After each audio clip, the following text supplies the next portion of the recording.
Alright guys, this is a video response to Aaron Pynn's video we did about sequels yesterday.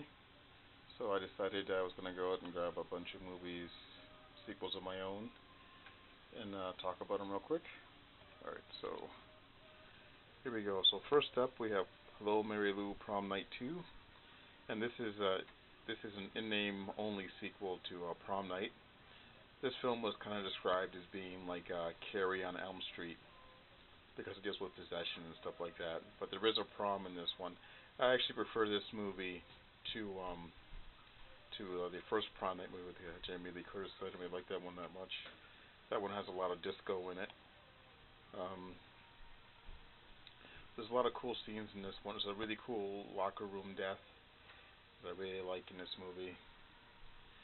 And this film also has like a really cool line in it too. I won't repeat the line, but it's cool. It's like an answering machine message. But I like this film a lot. This one stars Michael Ironside. He's kind of the villain in this movie. Alright, this is the Alliance release. I think MGM released a better edition of this because this one's full frame. There's the back. This has got the star of the movie, and she's kind of stuck to like a giant spider web. Alright. Next we have Final Destination 2. And this is my my favorite in the Final Destination series. This is, where someone has a vision that they're all going to die in an accident, so they end up diverting that, only to be killed off later by death.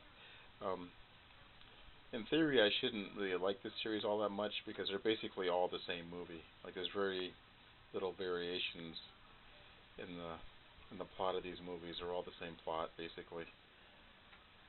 But this is my favorite. This one still has Ali Lauder in it, who ended up becoming more famous in the Heroes TV series.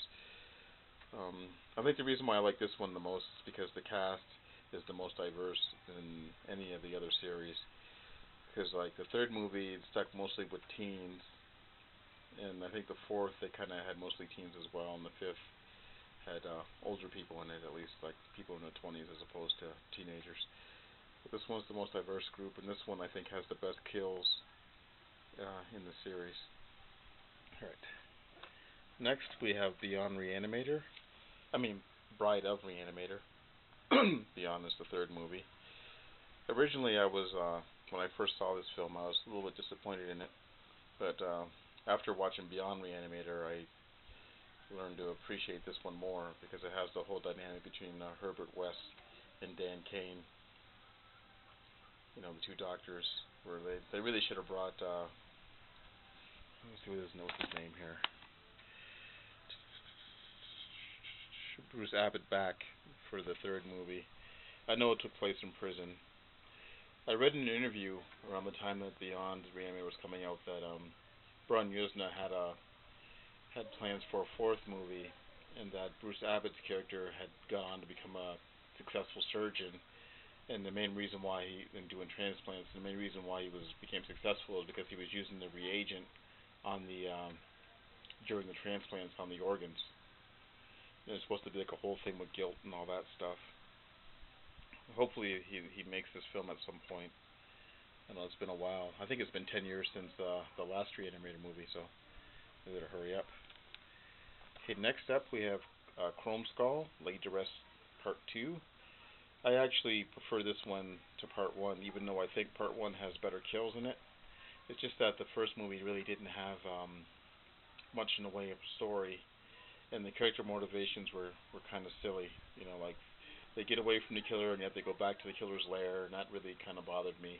All because the main actress, the main character, had lost her memory and just trying to figure out what was going on.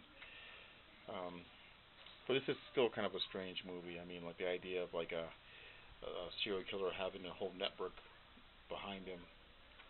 Hopefully they'll explain it more in the third movie. Alright. Next up, we have The Descent Part 2. Now this one's more of a controversial addition to my list because I know a lot of people don't like this movie. Mainly because of, in America, the first movie was altered at the end. They shortened it to give the impression that the character escaped when they really didn't. Although this film works with either version of the first movie, in my opinion. I mean, like, whether the main character escaped the caves or not at the end of the first film. This film to me is really about redemption between two of the characters from the first movie that had a falling out, and I actually enjoyed it. And this is not as good as the first movie, and it actually is the very definition of unnecessary sequel. All right. So last up, we have 28 Weeks Later. This is the sequel to 28 Days Later, and I know a lot of people probably prefer that movie over this one, but I really hated the third act in 28 Days Later, like where they run up when they meet the survivalist group.